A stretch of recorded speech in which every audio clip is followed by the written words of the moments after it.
Je vais montrer dans cette vidéo comment utiliser des affichages LaTeX dynamiques dans Mathgraph 32. Je vous conseille pour ça d'utiliser la version 4.9.9 ou une version ultérieure. Alors d'abord, à l'aide de cette icône, je vais créer une nouvelle figure avec un repère, que je choisis orthonormal, quadrillé, graduation simple. Maintenant, à l'aide de cette icône, je vais créer un point libre à coordonnées entières que j'appelle M. Je déplace le nom. Je vais aussi recadrer la figure. Voilà. Alors maintenant, je vais demander au logiciel de mesurer à l'aide de cette icône, toutes les icônes de mesure sont sur fond vert, la longueur OM. Puis à l'aide de cette icône, mesurer l'abscisse du point M, je clique sur M, elle est notée Xcord MOJ. De même pour mesurer son ordonnée. Ensuite, je vais créer le milieu du segment OM. Alors maintenant, je voudrais créer un affichage LaTeX dynamique qui soit lié à ce milieu. Mais dans les affichages LaTeX dynamiques, on ne peut utiliser que des calculs, pas des mesures de longueur. Je vais donc créer 4 calculs en fait. Un premier que je vais appeler petit d, qui contiendra la longueur OM que j'ai mesurée tout à l'heure. Un deuxième calcul D2 qui contiendra OM au carré, je vais donc taper OM chapeau 2.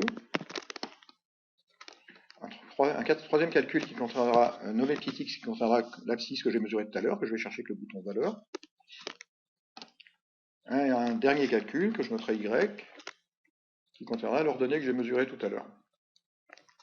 Alors maintenant, je vais créer mon affichage LaTeX lié à un point, donc lié à ce point, je clique sur le milieu. Une boîte de dialogue apparaît dans laquelle je vais rentrer mon code LaTeX. Donc je vais commencer par écrire OM égale. Donc au lieu de mettre égal, je vais mettre égal environ. Ensuite, je vais mettre un affichage de valeur dynamique de la valeur de D que je vais demander par exemple avec 3 décimales. Je vais demander par exemple d'effacer le fond. Et puis, je vais cocher ces deux cases qui feront que l'affichage LaTeX sera exactement centré par rapport au point. Je valide. Donc je constate que quand je déplace mon point M, mon affichage de valeur approchée change lui aussi. Je vais maintenant créer, par exemple en bleu, le segment OM.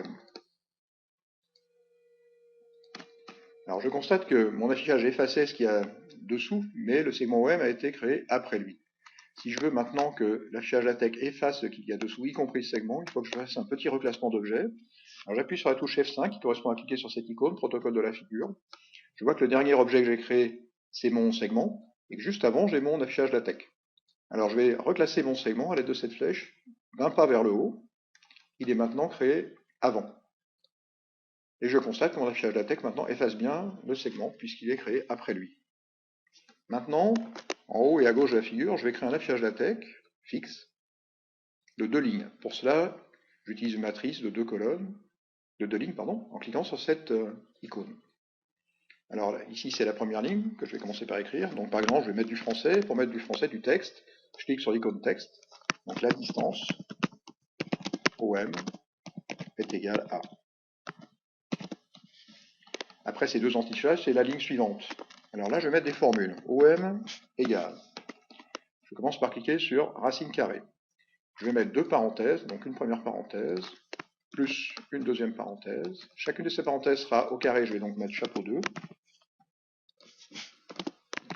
À l'intérieur de la parenthèse, c'est-à-dire ici, je vais demander un affichage de valeur dynamique de petit x. Donc ici 2 décimales, aucune importance puisque c'est une valeur entière. Ici, à l'intérieur de la deuxième parenthèse, je vais demander un affichage de valeur dynamique de y. Ensuite, je vais mettre encore un symbole égal, encore un symbole racine carrée. Sous le symbole racine carrée, je vais demander une insertion de valeur dynamique de D2 que j'ai calculé tout à l'heure. Et enfin, je vais mettre ici un symbole égal environ, et je vais remettre un affichage dynamique de la valeur de D comme tout à l'heure. Je vais cocher la case effacement du fond, je vais choisir une couleur de fond, par exemple, bleu clair. Voilà. J'aurais pu par exemple aussi encadrer, si je veux le modifier, je clique sur F7, modification objet dynamique, et je coche encadrement. Alors, cette méthode a un petit inconvénient, c'est que quand un des nombres est positif, vous voyez, les parenthèses là sont toujours là, alors qu'elles sont en fait inutiles. Il existe dans Mathgraph 32 des fonctionnalités avancées du LaTeX avec ses propres fonctions LaTeX. Donc je vais montrer ça. Avant, il faut que je crée un calcul. Donc je vais créer un calcul que je vais appeler calc. Et comme formule, je vais mettre racine carrée, donc rac de x puissance 2 plus y puissance 2. Et maintenant, je vais créer un nouvel affichage LaTeX, par exemple ici, où je vais mettre comme formule OM égale, et je vais mettre anti-slash for simple, alors for avec le F en majuscule, simple le S en majuscule, entre accolades, petit f, calque. Donc je demande d'afficher de façon simplifiée la formule du calcul calque. Voilà. Je vais demander un effacement du fond, un encadrement par exemple. Alors là, maintenant, je constate que quand je déplace mon point M, quand les nombres sont positifs, eh bien, les parenthèses inutiles ne sont pas là. Et donc, l'affichage est plus propre. Il faut regarder l'aide en ligne pour avoir, en appuyant sur F1, pour avoir des informations sur ces affichages avancés en LaTeX. Voilà, fin de cet exemple.